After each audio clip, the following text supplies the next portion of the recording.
About में आपने यहाँ पर अ पढ़ा और फादर में आपने यहाँ पर आ पढ़ा, जबकि नेम में आपने ए को पढ़ा और कैट में इस ए को आपने ए पढ़ा।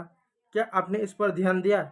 यहाँ पर भी ए है लेकिन उसको अ पढ़ा, यहाँ पर भी ए है लेकिन उसको आपने आ पढ़ा, यहाँ पर भी ए है लेकिन उसको ए पढ़ा और यहाँ पर ए है उसको आपने ए पढ़ा। तो ऐसा क्यों पढ़ा? इसको जो कि हम जान रहे थे, जिसमें कल हमने ये जाना कि कब हम ए को आ पढ़ेंगे, ये हमने कल जाना। देख सकते हैं कल हमने बहुत अच्छी तरीके से सभी चीज़ों को समझा कब हम ए को आ पढ़ेंगे। आज हम ये जानेंगे कि कब हम जो है ए को कब हम जो है इस ए को हम ए पढ़ेंगे। जैसे कुछ यहाँ पर शब्द दिए हैं, जैसे आप देख सकते हैं नेम, तो नेम में आप इस ए को ए पढ़ रहे हैं। जैसे सेम, सेम में इस ए को ए पढ़ रहे हैं। जबकि डेट, डेट में इस ए को ए पढ़ रहे हैं। ऊपर शब्द देखिए फादर, फादर में इस ए को आ पढ़ा। कार, कार में इस ए को आपने आ पढ़ा। बात, बात में इस ए को आपने आ पढ़ा। जबकि आपने यहाँ पर ए पढ़ा, यहाँ पर भी आपने ए पढ़ा, यहाँ पर भी ए पढ़ा। तो क्यों ए पढ़ा इसको आज समझेंगे। इसके कुछ नियम, तो नियम को हम समझते हैं। देखिए दोस्तों, वो नियम क्या है, देखिए यहाँ से इस नियम को हम जानते हैं। ठीक है, ये कल हमने उस नियम को समझा था, आज समझते हैं। यदि शब्द के अंत में यदि शब्द के अंत में किसी भी शब्द, वाक्य नहीं, किसी भी वर्ड यानी शब्द के अंत में जी ई हो तो ए का उच्चारण होता है। इसका मतलब दोस्तों, जब किसी भी शब्द के अंत में आपको जी ई लिखा मिल जाए तो आप वहाँ पर उसका उच्चारण क्या करेंगे? ए करेंगे।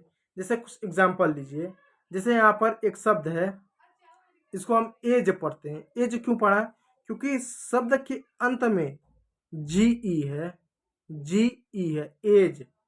जैसे पेज, हमने पेज क्यों पढ़ा? इस ए को हमने ए की मात्रा पढ़ा। क्यों पढ़ा? क्योंकि लास्ट में जी ई है, पेज। जैसे रेज, हमने इसको रेज क्यों पढ़ा? क्योंकि लास्ट में जी ई है, इसलिए इस ए को हमने ए पढ़ा। जबकि वहाँ पर स्टेज, स्टेज को हमने इस ए को हमने ए की मात्रा पढ़ा, आ नहीं पढ़ा। क्यों? क्योंकि लास्ट में जी ई है। तो जब कभी भी किसी भी शब्द के अंत में आपको जी ई मिले तो आप उसको ए की मात्रा पढ़ेंगे, ना कि आ। इस बात को याद रखिए, यह पहला नियम है। ठीक, उम्मीद करूंगा समझ आया होगा। चलिए अब दूसरा नियम पढ़ते हैं। दूसरा नियम यह है सी ई। यदि शब्द के अंत में सी ई हो तो ए का उच्चारण होता है। अब ये क्या हुआ? यदि कोई भी आपको शब्द ऐसा दे रहा है जिसके अंत में आपको सी ई मिल जाए, जैसे प्लेस, प्लेस है ना, तो इसको हम प्लेस पढ़े हैं। प्लेस, ए की मात्रा पढ़े कि नहीं पढ़े? क्यों ए की मात्रा पढ़े? क्योंकि लास्ट में सी ई है, सी ई, इसलिए हमने इसको प्लेस पढ़ा। ए को ए की मात्रा पढ़ा। जबकि ग्रेस, हमने इसको ग्रेस पढ़ा। क्यों? क्योंकि यहाँ पर भी सी ई है और इस ए का उच्चारण हमने ए किया। स्पेस, स्पेस, हमने स्पेस इसको पढ़ा। क्यों? क्योंकि अंत में सी ई है और इस ए का उच्चारण हमने ए की मात्रा के रूप में किया, स्पेस। रेस, इस ए को भी हमने ए पढ़ा क्योंकि अंत में सी ई है। तो जब किसी भी शब्द के अंत में सी ई हो तो उस वहाँ पर ए जो रहेगा उसको हम ए की मात्रा पढ़ेंगे। प्लेस, ग्रेस, स्पेस, रेस, इस तरह की चीज़ें पढ़ेंगे। यह दूसरा नियम है। चलिए अब तीसरे नियम की ओर बढ़ते हैं। तीसरा नियम क्या कहता है? यदि शब्द के अंत में वाई आए, यदि शब्द के अंत में वाई आए तो ए का उच्चारण होगा। तो हम उस ए को क्या पढ़ेंगे?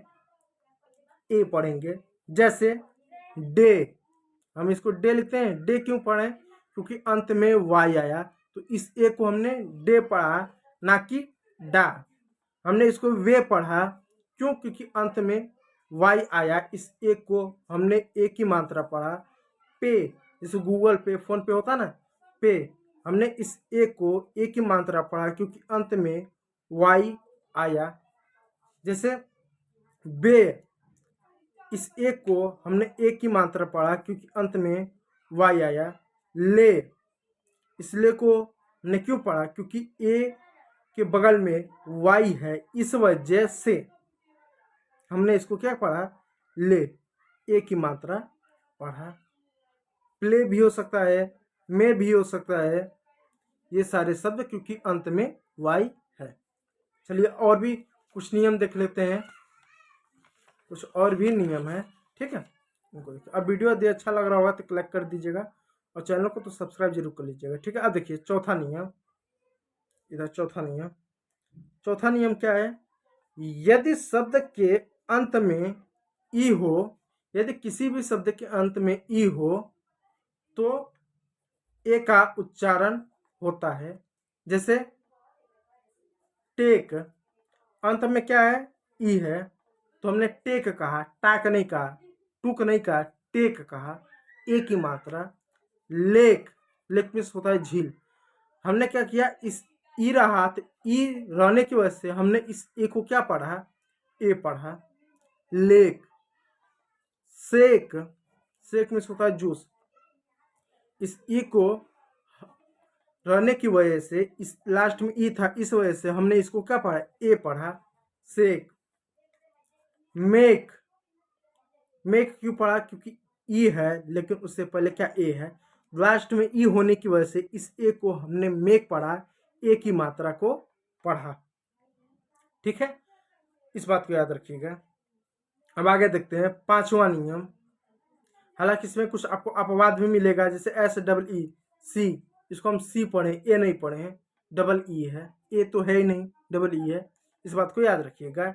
ए रहेगा तो ये हम क्या इसको पढ़ेंगे, ए रहेगा तो ये ए पढ़ेंगे और अंत में ई भी होना चाहिए, और ई सिंगल होना चाहिए, डबल नहीं, इस बात को याद रखिएगा, ठीक है।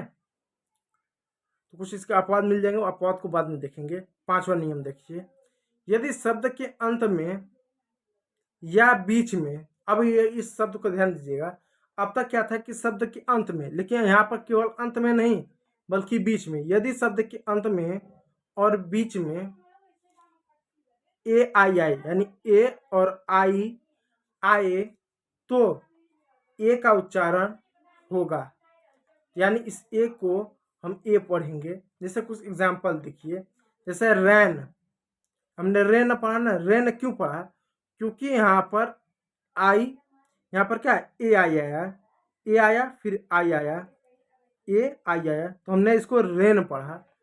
ट्रेन, हमने इसको क्या ट्रेन पढ़ा, ट्रेन क्यों पढ़ा क्योंकि यहाँ पर ए आई आया, इस वजह से हमने इसको ए की मात्रा पढ़ा।